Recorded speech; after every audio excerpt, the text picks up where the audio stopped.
The morning sun cast long shadows across the Fort Bragg training facility as 17-year-old Maya Chen stepped off the military transport bus. Her worn duffel bag contained everything she owned in the world: 3 changes of clothes, a faded photograph of her parents, and a letter that had changed her life forever. The other recruits filing off the bus were all men, most in their 20s, their faces already hardened by life experiences Maya could only imagine. Colonel James Iron Morrison stood at the edge of the training ground, his weathered face showing 43 years of military service. His gray eyes surveyed each new arrival with the cold efficiency of a man who had seen too many young soldiers come and go. When his gaze fell on Maya, his expression shifted from indifference to barely concealed annoyance. "What is this?" Morrison's voice carried across the dusty ground as Maya approached the formation line. "Someone's daughter get lost looking for the Girl Scouts?" The other recruits turned to stare, some snickering quietly. Maya felt her cheeks burn but kept her eyes straight ahead. She had heard worse than this during her 3 years bouncing between foster homes after her parents' death and a car accident. The social worker had explained that military service was her best option: no college fund, no family connections, just a 17-year-old girl with nowhere else to go. "Sir, Maya Chen reporting for sniper training, sir," she said, her voice steady despite the tremor in her hands. Morrison's laugh was harsh and humorless. "Sniper training? Little girl, do you have any idea what we do here? This isn't summer camp. This is where we forge the deadliest marksmen in the United States military. We don't babysit children." Master Sergeant Rodriguez, Morrison's second-in-command, stepped forward with Maya's file. "Colonel, her scores from basic training are unusual. Perfect marks in marksmanship, exceptional spatial reasoning, and her psychological profile shows remarkable stress tolerance." Morrison snatched the file and scanned it quickly. "I don't care if she can hit a tin can at 50 yards. The Navy SEAL sniper program isn't a place for diversity experiments. Send her to supply or communications. Somewhere she can't get real soldiers killed." Maya's stomach dropped, but she refused to step out of formation. "Sir, I request the opportunity to prove myself through the standard evaluation process." "You request?" Morrison's voice rose dangerously. "Let me explain something to you, little girl. The current record holder for long-distance precision shooting in this facility is Chief Petty Officer Marcus Stone. 30 years of service, 3 tours in Afghanistan, 2 in Iraq. He set a record that hasn't been touched in 8 years. You think you can walk in here with your pigtails and your participation trophies and challenge that?" The formation had grown silent. Even the drill instructors had stopped their shouting to listen to the confrontation. Maya could feel the weight of 40 pairs of eyes on her, most filled with amusement or contempt. But, somewhere in the crowd, she caught sight of a weathered face watching with something that might have been curiosity: Chief Petty Officer Marcus Stone himself. Stone was a legend in military circles. At 52, he had more confirmed kills than any active sniper in the U.S. military. His record shot 2,347 meters in combat conditions was the stuff of military folklore. Younger soldiers spoke of him in whispers, the way others might discuss ghosts or mythical creatures. "I understand the record, sir," Maya said, her voice growing stronger. "And I understand that respect is earned, not given. I'm not asking for special treatment. I'm asking for the same chance you'd give any recruit." Morrison's face flushed red. "The same chance? Do you know what happens to soldiers who can't cut it in the field? They die. Worse than that, they get their teammates killed. I've written too many letters to parents explaining how their children died because someone wasn't ready for combat." The colonel began pacing in front of Maya, his voice rising with each word. "You want to know about the real world, little girl? In Fallujah, I watched a 19-year-old kid freeze up when he needed to take a shot. The enemy position he was supposed to neutralize killed 3 Marines before we could call in air support. 3 good men who had wives and children waiting for them at home." Maya's hands began to shake, but not from fear. Images of her own parents flashed through her mind: their last family dinner, her father's laugh, her mother's goodnight kiss. She thought about the foster homes where she had been treated like an unwanted burden, the social worker who had looked at her like she was just another statistic, the feeling of being completely alone in the world. "With respect, sir," Maya said, her voice cutting through Morrison's tirade, "I know what it's like to lose people. I know what it's like to have everything taken away from you. But I also know what it's like to fight for something when everyone tells you it's impossible. Morrison stopped pacing and stared at her. You think your little sob story impresses me? Half the soldiers in this facility have tragic backgrounds. That doesn't make you special. I'm not asking to be special, sir. I'm asking to be tested. The silence stretched for what felt like hours.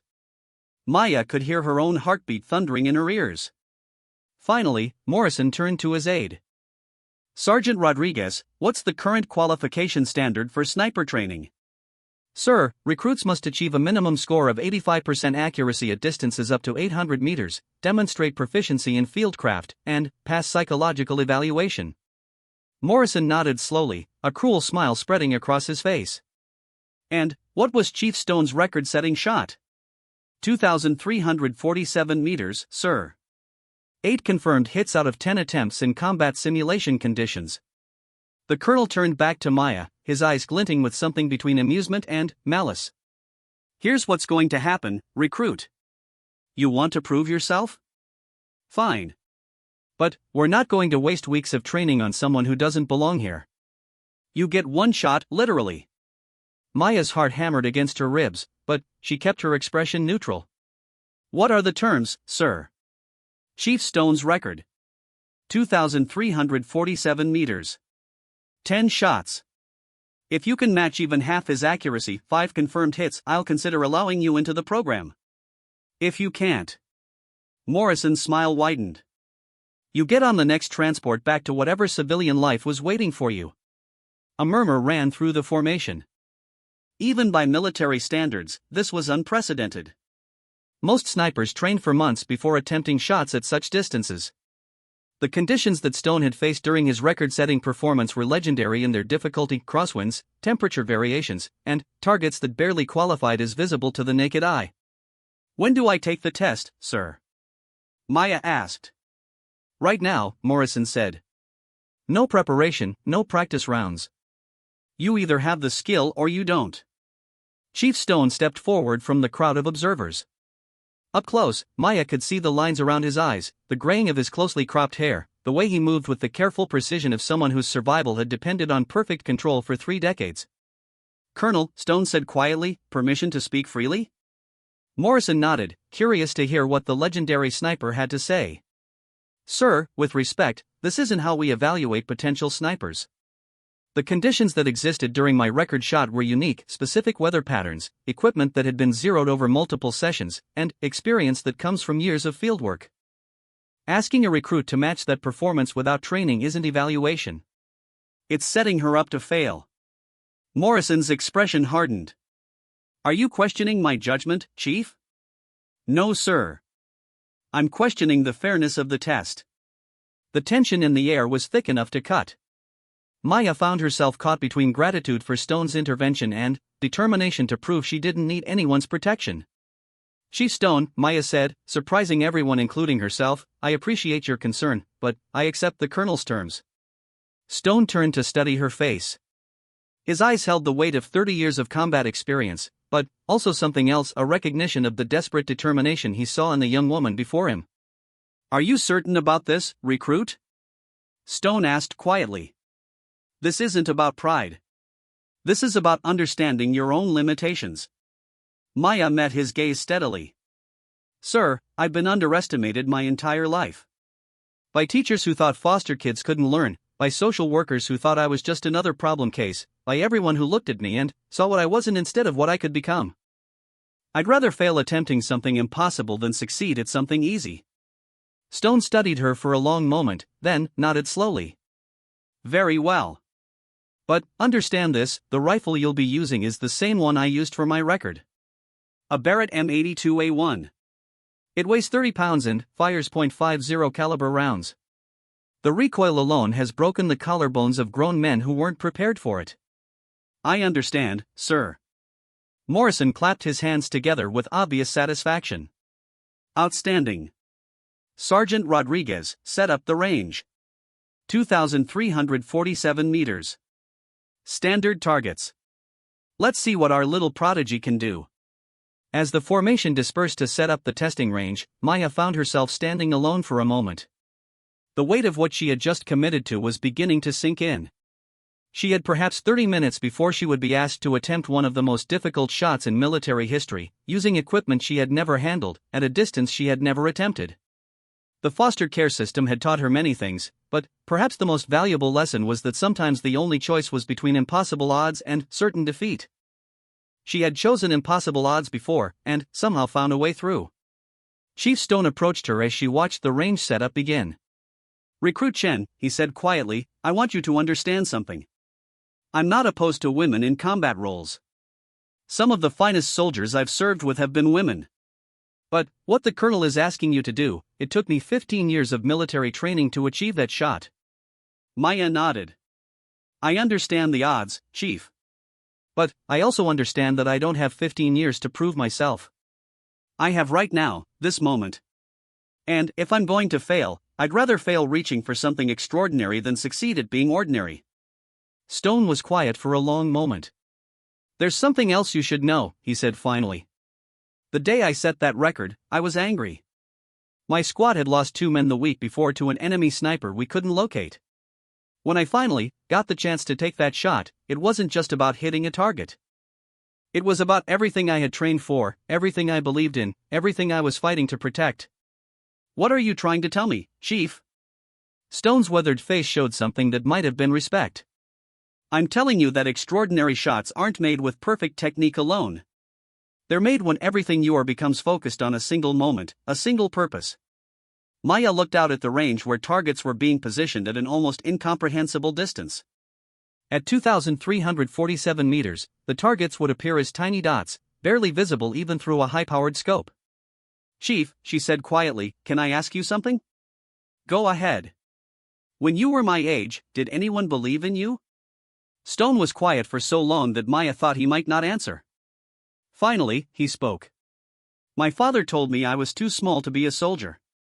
My high school guidance counselor said I didn't have the grades for military academy. My first drill instructor said I'd never make it through basic training." He paused. "But there was one person who believed in me." "Who?" "Me," Stone said simply. "And that's the only person whose belief really matters." The range setup was nearly complete. Maya could see Colonel Morrison conferring with the range officers, occasionally glancing in her direction with undisguised anticipation. She understood that to him, she represented everything he believed was wrong with modern military policy: the dilution of standards, the prioritization of political correctness over combat effectiveness. But she also understood that this moment was about more than just her own future.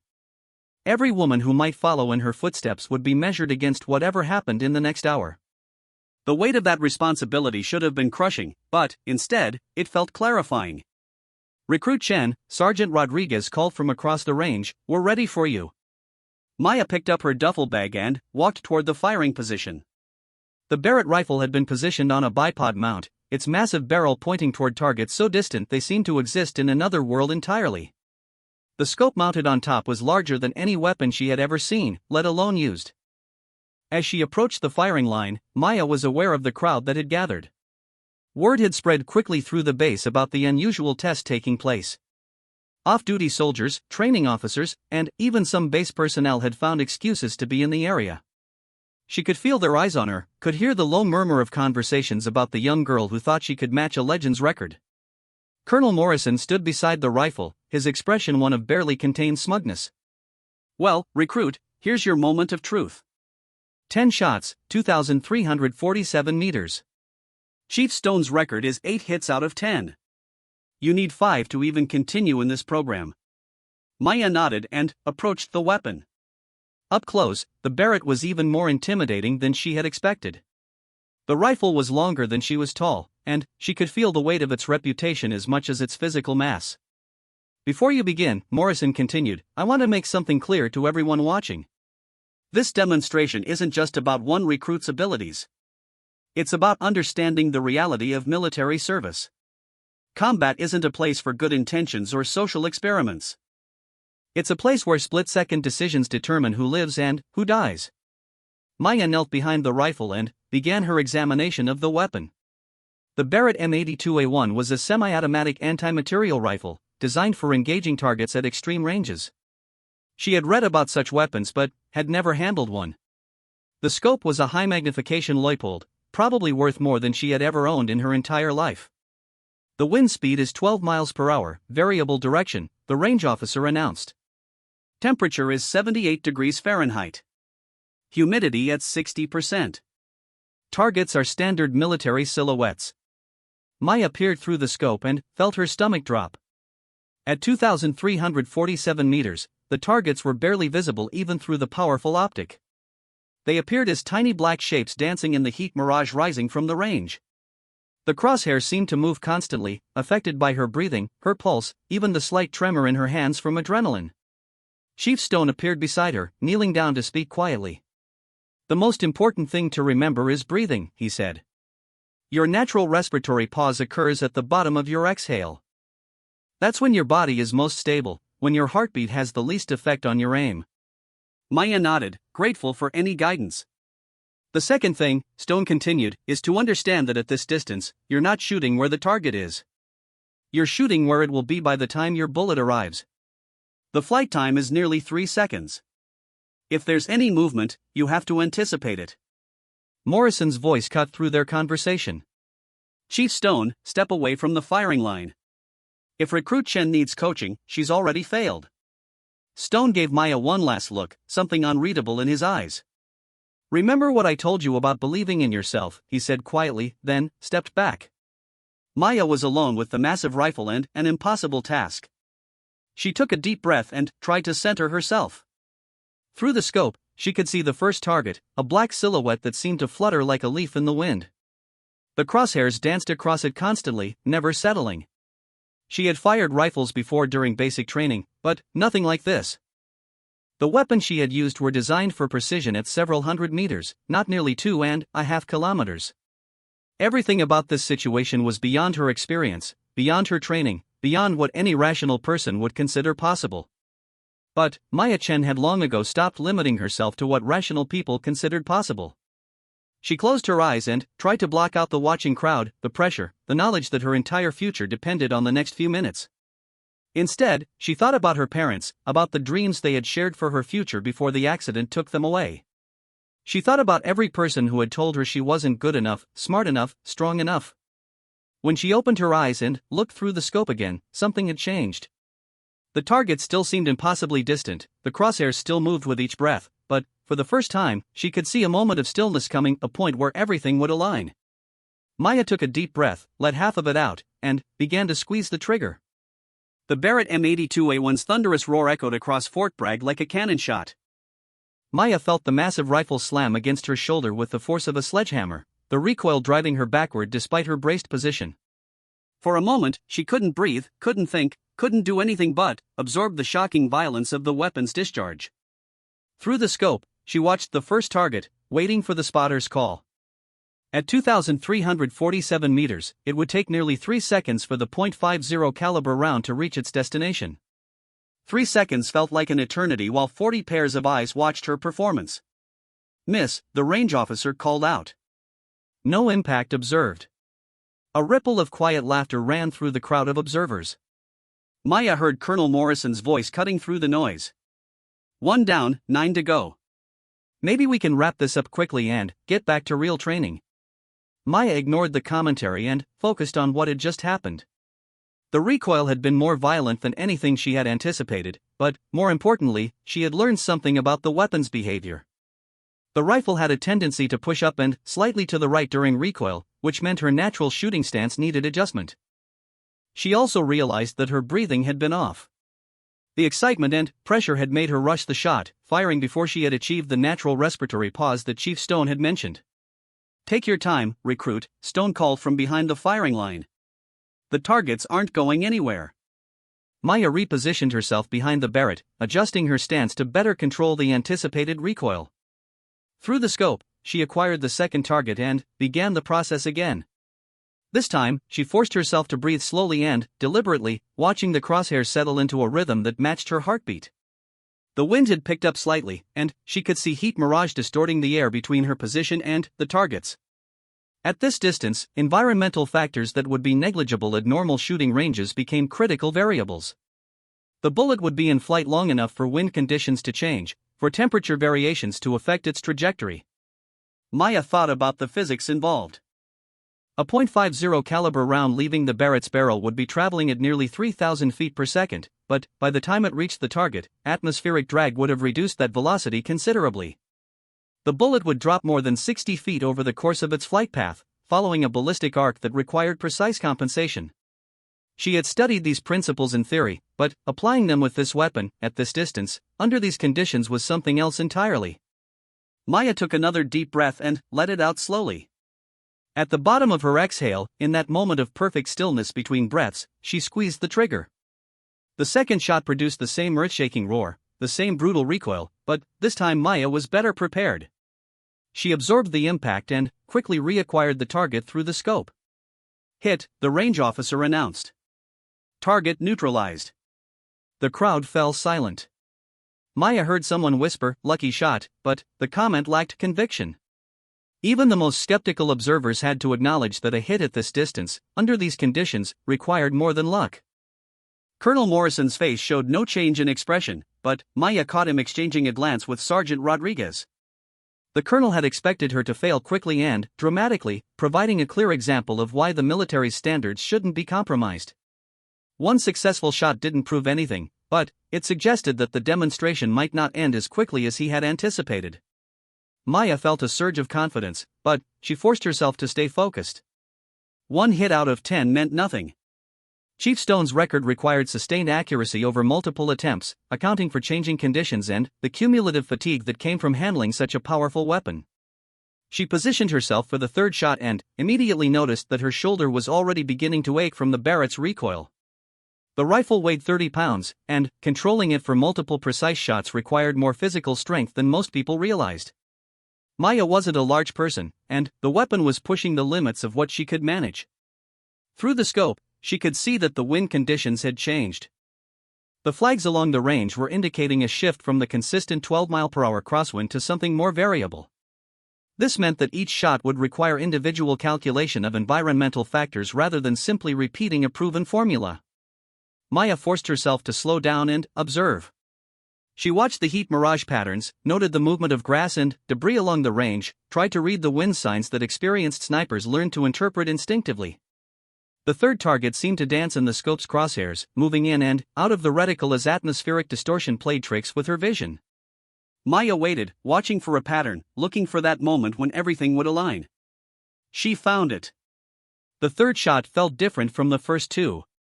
The trigger break was smoother, the recoil seemed more manageable, and Maya had the immediate sense that the shot had been good. Hit, the range officer confirmed. Center mass. Now there was real silence from the crowd. 2 hits out of 3 attempts at this distance was no longer something that could be dismissed as luck. Maya was demonstrating genuine skill with a weapon she had never fired before, under conditions that would challenge experienced snipers. Chief Stone stepped closer to the firing line. "Outstanding shooting, recruit," he called. "But remember that fatigue becomes a factor. The Barrett is unforgiving if your form breaks down." Maya nodded and prepared for the fourth shot. Stone was right about fatigue. Her shoulder was throbbing from the recoil, and her arms were beginning to shake slightly from supporting the rifle's weight. More concerning was the way the scope picture seemed to be jumping more than before, making it harder to find that moment of perfect stillness. She took longer with the fourth shot, trying to compensate for her increasing physical limitations. The target seemed to mock her through the scope, appearing and disappearing as her tired muscles struggled to maintain perfect stability. When she finally took the shot, Maya knew immediately that it was off. The rifle's recoil felt different, and she could sense that her body position had been compromised. "Miss," the range officer announced. Impact observed 20 meters left of target. Maya gritted her teeth and prepared for the fifth attempt. She was now at 2 hits out of 4 shots, which meant she needed 3 more hits out of 6 remaining attempts to meet the minimum standard that Colonel Morrison had set. The crowd was completely silent now. Even the most skeptical observers were beginning to understand that they were witnessing something extraordinary. A 17-year-old girl with no formal sniper training was holding her own against one of the most difficult shooting challenges in military history. Maya could feel the weight of their attention, but she also felt something else, a growing sense of her own capability. Each shot was teaching her something about the weapon, about the conditions, about her own limitations and strengths. She was learning to read the environment, to anticipate the rifle's behavior, to find that moment of perfect balance between breathing and heartbeat and wind and target. The fifth shot required nearly 2 minutes of preparation.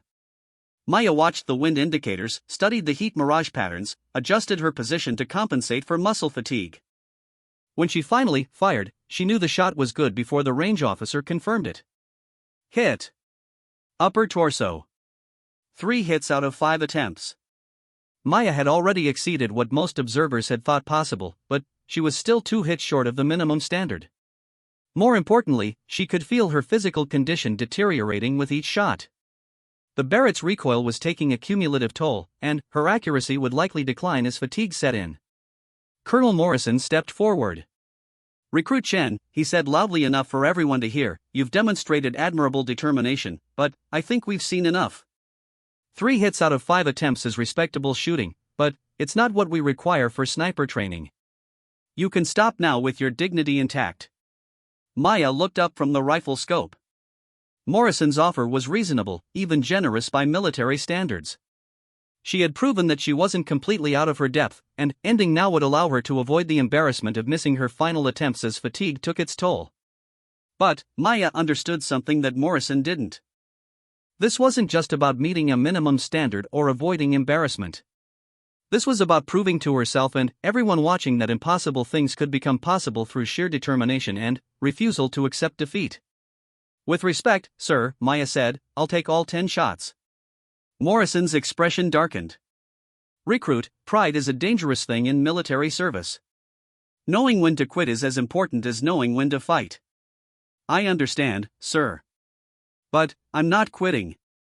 Chief Stone approached the firing line.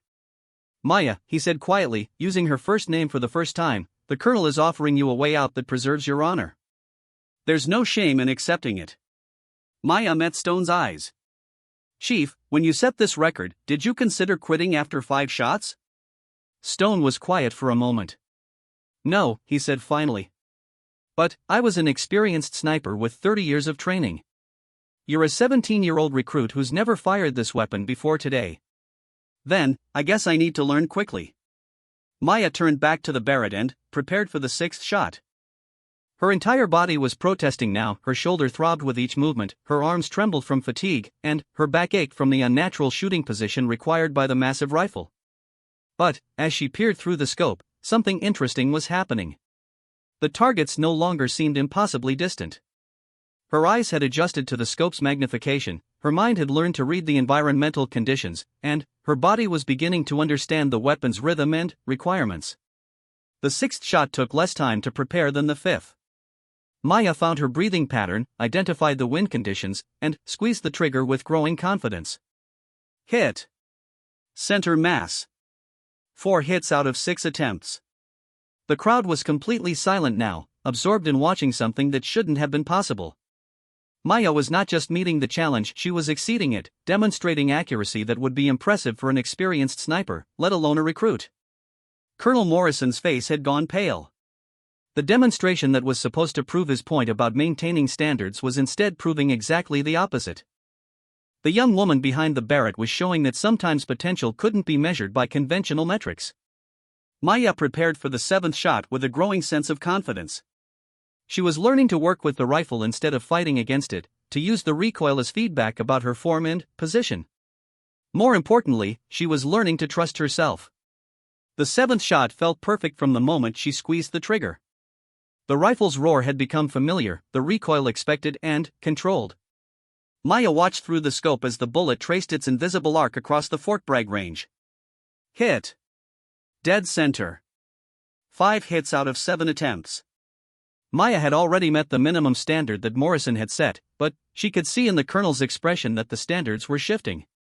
What had started as a demonstration of why she didn't belong had become a test of just how good she actually was. Chief Stone stepped forward again. "Maya," he said quietly, "you've proven your point. 5 hits out of 7 attempts at this distance is extraordinary shooting. No one here doubts your ability anymore." Maya looked up from the rifle. "Chief, what was your final score when you set this record?" 8 hits out of 10 attempts. "Then, I still have work to do." Stone studied her face for a long moment. You understand that attempting to match my record isn't just about proving yourself anymore. If you succeed, you'll have established a new standard that other recruits will be measured against. Maya had already considered this. Her performance today wouldn't just affect her own future, it would influence how every future recruit would be evaluated, particularly women entering traditionally male military specialties. I understand the responsibility, Chief. But I also understand that some records are meant to be broken. Maya positioned herself for the 8th shot. The weight of expectation was enormous now, but, surprisingly, it felt lighter than the fear and doubt she had carried onto the range. The crowd, the pressure, even Colonel Morrison's obvious displeasure had faded into background noise. There was only the rifle, the target, and the challenge of making an impossible shot. The 8th shot required careful wind reading. The conditions had continued to change throughout the demonstration, and Maya could see that the flags were indicating a stronger crosswind than before. She adjusted her aim point accordingly and waited for that perfect moment of alignment. When she fired, Maya knew immediately that the shot was good. The trigger brake had been clean, her position stable, the follow-through perfect. Hit. Upper center mass. 6 hits out of 8 attempts. Maya had now surpassed Chief Stone's record-setting performance with 2 shots remaining. The silence from the crowd was complete, broken only by the sound of wind across the range and the distant noise of other training activities. Colonel Morrison looked like a man watching his fundamental beliefs crumble before his eyes. The recruit he had dismissed as a diversity experiment was not just succeeding, she was rewriting the standards of what was possible. Maya could feel the weight of history in this moment. Every woman who had fought for the right to serve in combat roles, every person who had been underestimated because of their age or gender or background, was somehow present in this demonstration. But, more than that, Maya could feel her own transformation. The scared 17-year-old who had stepped off the transport bus that morning was gone, replaced by someone who had discovered capabilities she didn't know she possessed. She prepared for the 9th shot with calm determination. The target seemed smaller than before, but not because of distance, because her precision had improved to the point where anything less than perfect accuracy felt unacceptable. The 9th shot was the best of the series. Maya felt the trigger break like glass, absorbed the recoil like a veteran, and watched the bullet's impact with complete confidence. Hit. Dead center. 7 hits out of 9 attempts. Maya was now officially performing beyond the level that had made Chief Stone a legend. With 1 shot remaining, she had the opportunity to achieve something unprecedented, a perfect or near-perfect score on one of the most challenging shooting tests in military history. Chief Stone stepped forward one final time. Maya, he said quietly, regardless of what happens with this last shot, you've already achieved something remarkable today. You've proven that conventional wisdom isn't always wise, and that potential can't always be measured by traditional standards. Maya nodded, grateful for Stone's support but focused entirely on the final challenge ahead. One more shot. One more opportunity to prove that impossible things could become possible when someone refused to accept limitations. As she positioned herself behind the Barrett for the 10th and final time, Maya reflected on the journey that had brought her to this moment. From the foster care system to basic training to this incredible challenge, every step had required her to exceed what others thought she was capable of. Now, with the most important shot of her life ahead of her, Maya Chen prepared to discover just how far determination and skill could take her. Maya settled behind the Barrett M82A1 for the final shot, her muscles screaming in protest after 9 rounds of the massive rifle's punishing recoil. 7 hits out of 9 attempts had already shattered every expectation, but the weight of this last shot felt different. This wasn't just about meeting a standard anymore, this was about defining what was possible. The crowd around the firing range had grown throughout the demonstration. Word had spread across Fort Bragg like wildfire, drawing soldiers from their duties to witness something extraordinary. Officers who had been in meetings had found excuses to step outside. Training instructors had suspended their classes.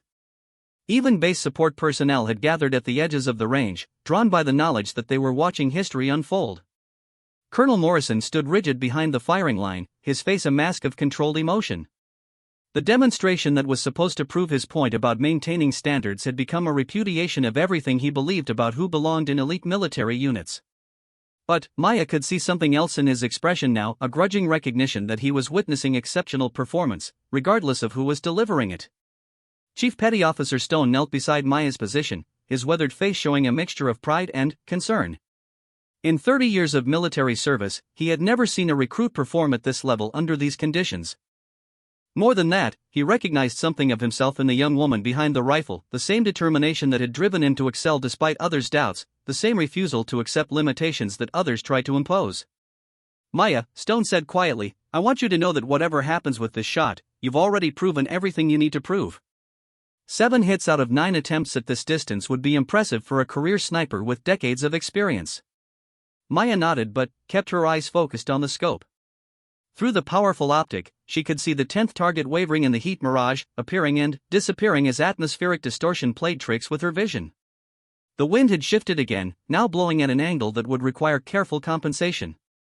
"I appreciate that, Chief," Maya said, her voice steady despite the tremor of exhaustion in her hands. "But I didn't come this far to settle for impressive." Stone smiled at her response. "What are you aiming for then?" Maya's answer came without hesitation. "Perfection." The word hung in the air between them. Perfection in military marksmanship wasn't just about hitting targets, it was about achieving a level of performance that combined technical skill, mental discipline, and physical control into something approaching art. It was what every sniper strived for but few ever achieved. Maya began her final preparation ritual, the process she had refined over the previous 9 shots. First, she checked her body position, ensuring that her bones rather than her muscles were supporting the rifle's weight. The Barrett was heavy enough that any reliance on muscle strength would introduce tremor into the shooting platform. Next, she verified her natural point of aim, making sure that the rifle was pointed naturally toward the target without requiring muscular correction. This was critical at extreme distances, where even the slightest deviation would send the bullet far from its intended destination. Then came the breathing pattern. Maya had learned to read her own respiratory cycle, identifying that moment at the bottom of her exhale when her body achieved perfect stillness. This natural respiratory pause lasted only a few seconds, but it was the window during which precise shots became possible. Through the scope, Maya studied the target that represented her final challenge. At 2,347 meters, it appeared as a small black silhouette dancing in the heat mirage. But, after 9 shots, her eyes had adapted to the conditions. She could read the atmospheric distortion, predict the target's apparent movement, anticipate the moment when everything would align. The wind indicators along the range showed a complex pattern. The flags nearest to her position indicated a 12-mile-per-hour crosswind from the left, but the flags at mid-range suggested the wind was shifting to a quartering angle. Most challenging of all, the flags near the target area were showing different conditions entirely, suggesting that the bullet would encounter varying wind patterns during its 3-second flight time. Maya closed her eyes and visualized the shot. She imagined the bullet leaving the Barrett's barrel at nearly 3,000 feet per second, beginning its ballistic arc across the Fort Bragg range. She pictured it encountering the first wind zone, being pushed slightly off course, then entering the second zone where different conditions would either correct or compound the deviation. At 2,347 meters, the bullet would drop more than 60 feet during its flight, following a parabolic path that required precise elevation adjustment. But the scope had already been zeroed for this distance during Chief Stone's record-setting performance, which meant Maya could focus on wind compensation rather than calculating bullet drop. When she opened her eyes and looked through the scope again, the target seemed clearer than before. The heat mirage was still present, but Maya had learned to see through it, to focus on the consistent elements rather than the atmospheric distortion. Maya began her breathing pattern, watching the crosshairs settle into rhythm with her heartbeat. The scope picture moved gently up and down, left and right, but, with each breath cycle, she could predict exactly where the reticle would be at any given moment. She found her natural respiratory pause and began the trigger squeeze, applying steady rearward pressure with the pad of her index finger. The Barrett's trigger had a clean breakpoint that she had learned to anticipate, but she forced herself to be patient, letting the shot happen naturally rather than forcing it. The rifle thundered for the 10th time, its massive muzzle blast echoing across Fort Bragg like a cannon shot. Maya felt the familiar brutal recoil slam into her shoulder, but by now she was absorbing it automatically, her body having learned to work with the weapon's violent behavior. Through the scope, she watched the target area, waiting for the spotter's call. At this distance, the bullet flight time stretched like an eternity, 3 seconds that contained the culmination of everything she had worked toward. The silence was complete. 40 observers held their breath, waiting for confirmation of what they had just witnessed. "Hit," the range officer announced, his voice carrying clearly across the range. "Dead center." 10 meters deviation from perfect center mass. The crowd erupted. Cheers and applause rang across the firing range as soldiers who had watched in silent amazement finally released their pent-up emotions. 8 hits out of 10 attempts at 2,347 meters. Maya had not just matched Chief Stone's legendary record, she had equaled it exactly. Maya sat back from the rifle, her body finally allowing the exhaustion to show. Her shoulder throbbed from the Barrett's recoil, her arms shook from fatigue, and her ears rang despite the hearing protection. But, more than that, she felt a profound sense of completion, as if everything in her life had led to this single moment of achievement. Chief Stone stepped forward, his expression showing something Maya had never seen before, genuine awe. 8 hits out of 10, he said quietly. You've tied my record. Maya looked up at him, suddenly, aware of what she had accomplished. I'm sorry, Chief. I didn't mean to. Stone held up a hand, cutting off her apology. Don't you dare apologize for excellence, he said firmly. What you've done today is remarkable. More than that, it's inspiring. Colonel Morrison approached the firing line, his face unreadable. For a long moment, he stood silent, staring at the young woman who had just shattered every assumption he had held about military standards and capabilities. Recruit Chen, Morrison said finally, his voice carefully controlled. Stand up. Maya rose to her feet, unsure what to expect. Morrison's expression was still impossible to read, somewhere between anger and amazement. Recruit Chen, Morrison continued, you have just achieved something that I frankly believed was impossible. You have matched the shooting record of one of the finest snipers in United States military history, using a weapon you had never fired before, under conditions that would challenge experienced marksmen. Maya remained at attention, waiting for whatever came next. I owe you an apology, Morrison said, his words carrying clearly across the silent range. I made assumptions about your capabilities based on factors that have nothing to do with your potential as a soldier. That was wrong, and it violated the principles of fairness and merit that the military is supposed to represent. The crowd of observers was completely silent, absorbing the significance of Morrison's admission. More than that, Morrison continued, I owe you my respect. What you've accomplished today demonstrates the kind of determination and skill that the military needs, regardless of where it comes from. Maya felt tears beginning to form in her eyes, but she blinked them back. This moment was too important to let emotion overwhelm her composure. Sir, Maya said quietly, I appreciate your words. But I didn't do this to prove anything to you or anyone else. I did it to prove something to myself. Morrison nodded slowly. What did you prove? Maya thought for a moment before answering. That impossible is just another word for something that hasn't been done yet. Chief Stone stepped forward again. Maya, I have a question for you. Yes, Chief? You tied my record today, but you didn't break it. Do you want to try for 9 hits out of 10? The question caught Maya by surprise. She had achieved everything that Colonel Morrison had demanded, had proven her capabilities beyond any reasonable doubt. There was no tactical reason to attempt another shot. But Maya understood that Chief Stone wasn't asking about tactics or requirements. He was asking whether she had the courage to reach for something beyond what anyone had thought possible, including herself. Maya looked at the Barrett rifle, then at the crowd of observers, then at Colonel Morrison's expectant face. Finally, her gaze settled on Chief Stone, the man whose record she had just equaled. Chief, Maya said quietly, do you think I should try? Stone's answer came without hesitation. I think you should do whatever your heart tells you to do. You've already proven everything you need to prove about your shooting ability. This would be about something else entirely. Maya understood what he meant. Attempting a 9th hit wouldn't be about meeting standards or proving capabilities. It would be about pushing beyond the boundaries of what had been achieved before, about refusing to accept that good enough was good enough. But Maya also understood the risks. A miss on an 11th shot would diminish the perfect symmetry of her performance, would provide ammunition for anyone who wanted to argue that her success had been partly due to luck rather than skill. The smart choice would be to stop now, to accept the tie and the recognition that came with it. The courageous choice would be to reach for something unprecedented. Maya looked around the range one final time, taking in the faces of the soldiers who had watched her transformation from dismissed recruit to proven marksman. She saw doubt and hope in equal measure, saw people whose own beliefs about what was possible had been challenged by what they had witnessed. Chief, Maya said finally, I appreciate the offer, but 8 hits out of 10 is enough for today." Stone smiled, clearly pleased with her decision. "Good choice. Knowing when to stop is as important as knowing when to start." Colonel Morrison stepped forward again. "Recruit Chen, pending completion of standard psychological evaluation and field craft training, you are accepted into the sniper program. Your performance today has been noted in your permanent record, and I will be recommending you for accelerated advancement." Maya felt the weight of the moments settling around her. She had achieved something that morning she had thought might be impossible, not just acceptance into the program she wanted, but respect from people who had initially dismissed her capabilities. But, more than that, she had discovered something about herself that she hadn't known existed.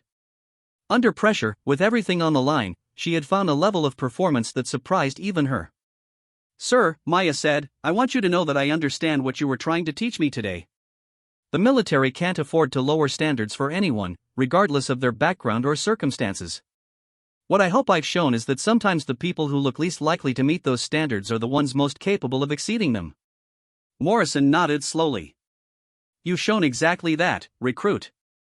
And you've reminded me that prejudgment is one of the most dangerous habits a military officer can develop." Chief Stone approached Maya one final time. "Maya, I have something for you." He handed her a small object, a brass cartridge casing from one of her successful shots. "It's traditional for snipers to keep a casing from their first perfect shot. Today, you earned 8 of them, but this one came from your most important shot." "Which one was that, Chief?" Stone smiled. "The first one you missed. That's the shot that taught you how to succeed with all the others." Maya looked down at the brass casing in her palm, still warm from the barracks chamber. It was a small thing, but it represented something enormous, the moment when she had stopped letting other people define her limitations and started defining them for herself. As the crowd began to disperse and the range equipment was secured, Maya found herself standing alone for a moment with the rifle that had changed her life. The Barrett M82A1 looked less intimidating now, more like a tool than a weapon, something that had helped her discover capabilities she didn't know she possessed. She thought about the journey that had brought her to this moment, from the foster care system to basic training to this incredible demonstration of skill under pressure. Every challenge had seemed impossible at the time, but each one had prepared her for the next. Maya understood that this was just the beginning. Sniper training would bring new challenges, new opportunities to prove herself, new ways to push beyond what others thought was possible. But she also understood that she had already achieved the most important victory of all. She had learned to believe in herself. As she walked away from the firing line, Maya carried with her not just the satisfaction of having tied a legendary record, but the knowledge that she had become someone capable of achieving the impossible when the situation demanded it. The scared 17-year-old who had stepped off the transport bus that morning was gone forever, replaced by someone ready to face whatever challenges lay ahead. 6 months had passed since Maya Chen tied Chief Petty Officer Stone's legendary shooting record at Fort Bragg. The autumn sun cast long shadows across the advanced sniper training facility as Maya moved through the final exercise of her certification program. Her movements were fluid and precise, each step calculated to minimize noise while navigating the complex terrain that would determine whether she graduated from one of the most demanding military programs in the world. The transformation was remarkable. The uncertain 17-year-old recruit who had stepped off the transport bus half a year ago had evolved into a confident and capable sniper candidate. Her body had adapted to the physical demands of the program, building the strength and endurance needed to operate effectively in combat conditions. More importantly, her mind had developed the patience and analytical skills that separated exceptional snipers from merely good marksmen.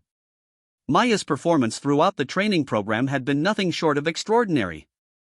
She had not only met every standard but had consistently exceeded expectations in ways that impressed even the most skeptical instructors.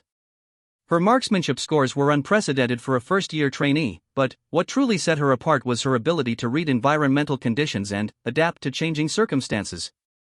Today's final exercise was designed to test every skill she had learned over the past 6 months. Hidden somewhere in the training area was a target that could only be engaged from a single position, under conditions that would challenge her ability to calculate distance, wind compensation, and trajectory. She had to find the position, identify the target, and make a shot that would demonstrate her readiness for operational deployment. But Maya's success had not come without cost. The physical demands of sniper training had pushed her body to its limits, leaving her 20 pounds leaner and hardened by months of challenging exercises. More significantly, the psychological pressure of living up to her first day performance had created stress that she was only now learning to manage.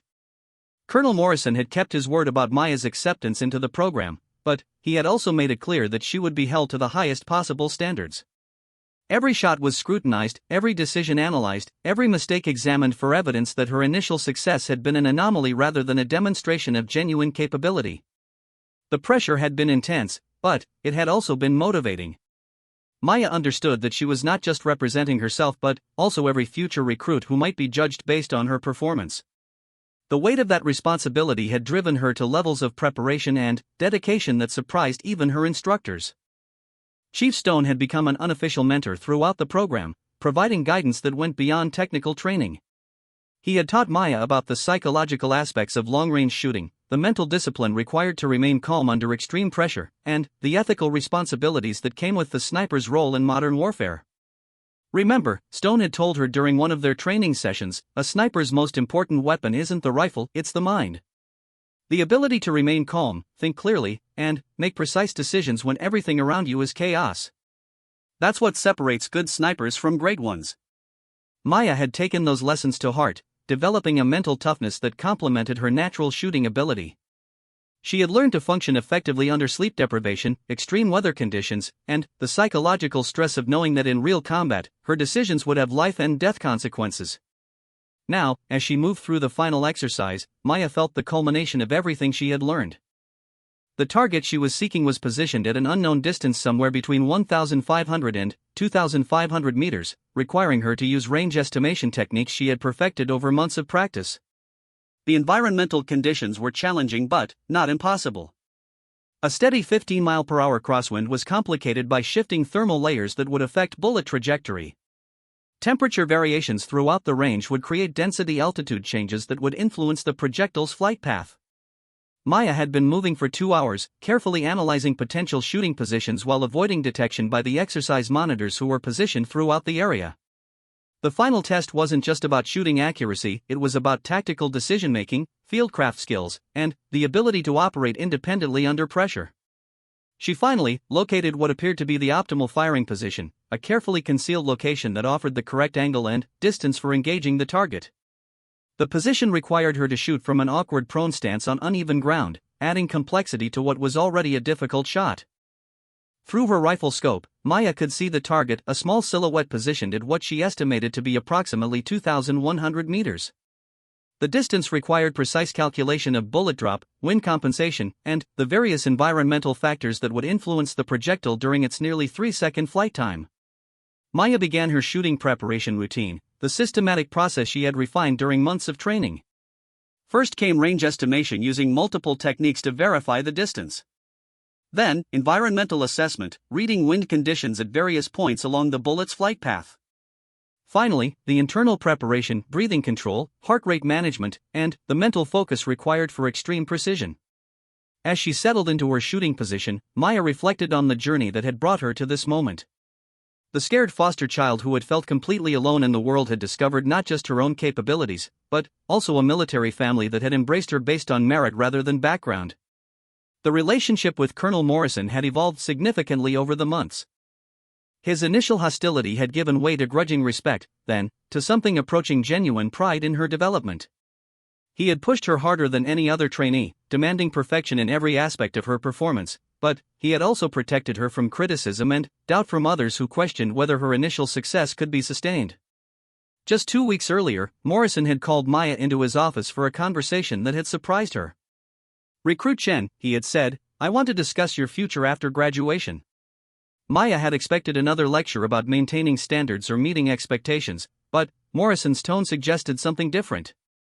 "Your performance over the past 6 months has been exceptional by any measure," Morrison continued. "But, more than that, you've demonstrated the kind of character and determination that the military needs in its leaders. I'm recommending you for officer candidate school after completion of your initial service commitment." The offer had been stunning. Officer Candidate School represented an opportunity to advance into military leadership, to become part of the decision-making structure that guided military operations. For someone who had started with nothing, it represented possibilities she had never imagined. Sir, Maya had responded, I appreciate the opportunity, but I want to serve as a sniper first. I want to prove myself in the field before I consider advancement. Morrison had smiled at her response. I expected you to say that. It's exactly the kind of answer that convinces me you have the judgment for leadership roles. Now, as Maya prepared for what might be the most important shot of her training, she understood that this exercise was about more than completing a program. It was about demonstrating her readiness to take on the responsibilities that would come with operational deployment. She found her natural respiratory pause and began the trigger squeeze, applying steady pressure while maintaining perfect sight alignment. The rifle fired with the familiar thunderous roar that she had learned to love, its recoil absorbed automatically by her well-trained body. Through the scope, Maya watched the target area, waiting for confirmation of her shot's accuracy. At 2,100 meters, the bullet flight time stretched for what felt like an eternity. The impact was visible even at that distance, a small cloud of dust indicating that the projectile had found its target. Maya felt the familiar surge of satisfaction that came with a perfectly executed shot, but she also felt something deeper, a sense of completion and readiness for whatever challenges lay ahead. Outstanding shot, recruit, came a voice from behind her position. Maya turned to see Chief Stone emerging from a camouflaged observation post where he had been monitoring her performance throughout the exercise. Thank you, Chief. What was the final measurement? Stone checked his notes. 2,087 meters. Direct hit, center mass. Flight time of 2.8 seconds with approximately 43 inches of bullet drop and 12 inches of wind compensation. He paused. Perfect calculations under field conditions. Maya felt a wave of pride and relief. She had successfully completed the most demanding exercise in the sniper training program, demonstrating her readiness for operational deployment. Maya, Stone continued, I want you to know that in 30 years of military service, I've never seen a more remarkable transformation than yours. You've not only developed into an exceptional sniper, but you've done it while maintaining the humility and determination that made your initial success possible. As they walked back toward the training facility, Stone shared something that Maya hadn't expected. I have news for you, he said. Next month, I'm retiring from active duty. The record that you tied 6 months ago will be my final official achievement in uniform. Maya stopped walking. Chief, I had no idea. What will you do? Stone smiled. I'm going to teach. The military has offered me a position as a senior instructor in this program. I'll be training the next generation of snipers, starting with the class that will follow yours. That's wonderful news, Chief. The program will benefit from your experience. Actually, Stone said, I was hoping you might consider something. After your initial deployment, the military is going to need instructors who can relate to recruits who don't fit the traditional mold. Your performance has shown that exceptional capability can come from unexpected backgrounds. Maya understood what he was suggesting. The possibility of returning to train future snipers, to help identify and develop talent that might otherwise be overlooked, was appealing in ways she hadn't anticipated. I'll definitely consider it, Chief. But first, I want to prove myself in operational conditions. Stone nodded approvingly. Exactly the response I hoped for. As they reached the training facility, Maya saw Colonel Morrison waiting for them, his expression unreadable as always but somehow less intimidating than it had been 6 months earlier. Recruit Chen, Morrison said formally, congratulations on completing the sniper training program. Your final exercise score was the highest recorded in this facility's history. Maya felt a surge of pride, but Morrison's tone suggested he had more to say. However, Morrison continued, completing training is just the beginning. Real competence is measured in operational conditions, under stress that no training exercise can fully replicate. I understand, sir. Morrison's expression softened slightly. I believe you do. Which is why I'm pleased to inform you that you've been selected for immediate deployment with Special Operations Command. You'll be joining a reconnaissance unit that specializes in deep infiltration missions. The news was both exciting and terrifying. Special operations represented the highest level of military service, missions that required not just technical skill but also exceptional judgment and adaptability. Sir, Maya said, I'm honored by the assignment. When do I deploy? 2 weeks. That gives you time to complete specialized equipment training and mission-specific briefings. Morrison paused. Maya, I want you to understand something. The team you're joining has worked together for years. They're going to test you, challenge you, and watch for any sign that your training hasn't prepared you for their level of operations. Maya nodded. I expect that, sir. I wouldn't want to serve with people who accepted me without proof of capability. Morrison smiled for perhaps the first time since Maya had known him. Outstanding answer. That attitude will serve you well. As the conversation concluded and Maya prepared to leave for her final administrative processing, she reflected on the incredible journey that had brought her to this point. From a foster care system that had seen her as a problem to a military unit that valued her as an asset, from dismissed recruit to operational sniper in less than a year. But Maya understood that this was not an ending, it was another beginning. The real test of everything she had learned would come in operational deployment, where theoretical knowledge would be applied under conditions that could not be simulated in any training environment. That evening, Maya sat in her quarters writing a letter to her former social worker, Mrs. Henderson, the woman who had suggested military service as Maya's best option after high school. She wanted to share news of her success, but, more importantly, she wanted to thank someone who had seen potential when others had seen only problems. Dear Mrs. Henderson, Maya wrote, I wanted you to know that the suggestion you made about military service has changed my life in ways I could never have imagined. Tomorrow I graduate from sniper training, and in 2 weeks I'll be deploying with Special Operations Command. I've learned that with enough determination and the right opportunities, impossible things can become possible. Thank you for seeing something in me that I couldn't see in myself. As Maya sealed the letter, she thought about all the people who had influenced her journey: Chief Stone, who had shown her that excellence was about more than just technical skill, Colonel Morrison, who had taught her that respect must be earned rather than assumed, and even the drill instructors and fellow trainees who had pushed her to levels of performance she hadn't known she could achieve. But, most importantly, Maya had learned something about herself that would stay with her for the rest of her military career. She had discovered that her greatest strength wasn't her marksmanship ability or her physical capabilities, it was her refusal to accept limitations that others tried to impose on her. The young woman who prepared for sleep that night was fundamentally different from the scared 17-year-old who had arrived at Fort Bragg 6 months earlier. Maya Chen had become someone capable of achieving the impossible when the situation demanded it, and she was ready to prove that capability in operational conditions. Tomorrow would bring graduation ceremonies and final preparations for deployment. But, tonight, Maya allowed herself to feel pride in what she had accomplished and excitement for the challenges that lay ahead. She had come home to a family she had never expected to find, in a place where merit mattered more than background, where determination could overcome any obstacle, and where impossible was just another word for something that hadn't been done yet. The young girl who had been told to go back home by Colonel Morrison had instead made the military her home, and, in the process, had shown everyone around her new possibilities for what home could mean.